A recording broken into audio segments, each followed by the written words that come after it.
فرش التراب يضمني. میرا نام ہے محمد عمیر بیگ، میں ACMA کا اسٹوڈنٹ ہوں. میں نے آپ سے سوال پوچھنا تھا کہ پرسوں جو آپ نے جو لیکچر دیا تھا جمعے والے دن،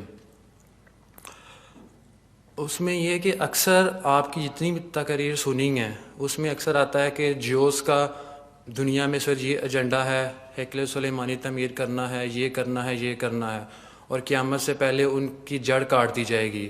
پھر مسلمانوں کا ذکر آتا ہے کہ مسلمانوں کی تاریخ ہے، یہ ہے، وہ ہے.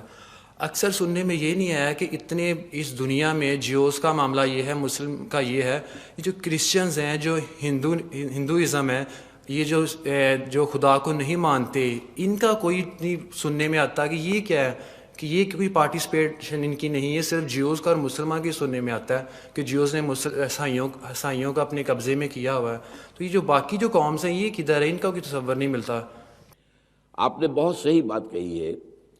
دیکھیے قرآن مجید نے ایک خاص علاقے کی تاریخ اور ایک خاص علاقے کے مذاہب ہی کا تذکرہ کیا ہے.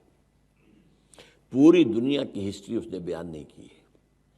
چین کا ذکر، ہند کا ذکر نہیں ہے. حالانکہ قرآن یہ کہتا ہے وَلِكُلِّ قَوْمٍ ہاد، ہر قوم کے لیے ہم نے ہادی بھیجے. تو ظاہر بات ہے چینیوں میں بھی کوئی نہ کوئی آئے ہوں گے، ہندوستان میں بھی آئے ہوں گے، یورپ میں بھی آئے ہوں گے. تو ہو ہی نہیں سکتا کہ نہ آئے ہوں.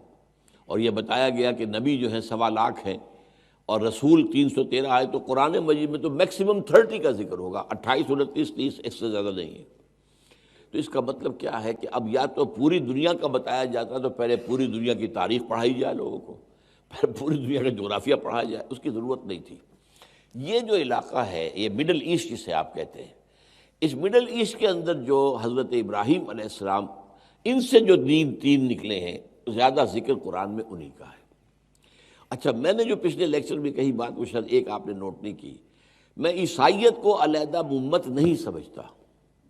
عیسائی تو اسی امت کا جز ہے، اس لیے کہ حضرت مسیح جو ہے وہ سلسلہ بنی اسرائیل کے اندر شامل ہے. رسولاً الی بنی اسرائیل، بنی اسرائیل کی طرف رسول بنا کر بھیجے گئے.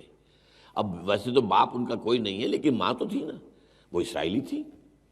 آپ کو معلوم ہے کہ حضرت یحییٰ جو ہیں وہ اور یہ خالہ زاد بہن بھائی تھے آپس میں، حضرت مریم اور حضرت یحییٰ. تو اس لیے وہ، لیکن اب جو آئندہ میری اس کتاب کو آپ پڑھیں گے 3 میں کا تیسرا، تو عیسائیت کی وضاحت اس میں آئی ہے کہ یہ اصل میں انڈیپینڈنٹ دین حضرت عیسیٰ نے نہیں بنایا تھا بلکہ یہ سینٹ پال نے بنایا.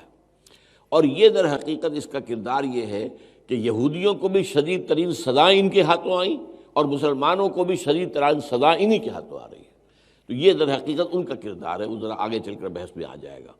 لیکن یہ کہ اور آخری وقت جو ہے جس کا ذکر کیا گیا ہے، جس کا ابھی کتاب کے آخر میں آپ کو ذکر ملے گا، وہ یہ ہے کہ جب حضرت مسیح آئیں گے علیہ السلام تو عیسائیت ختم ہو جائے گی اور وہ اسلام کے اندر مدغم ہو جائے گی. یہ ایک دین ہو جائے گا، عیسائی اور اسلام.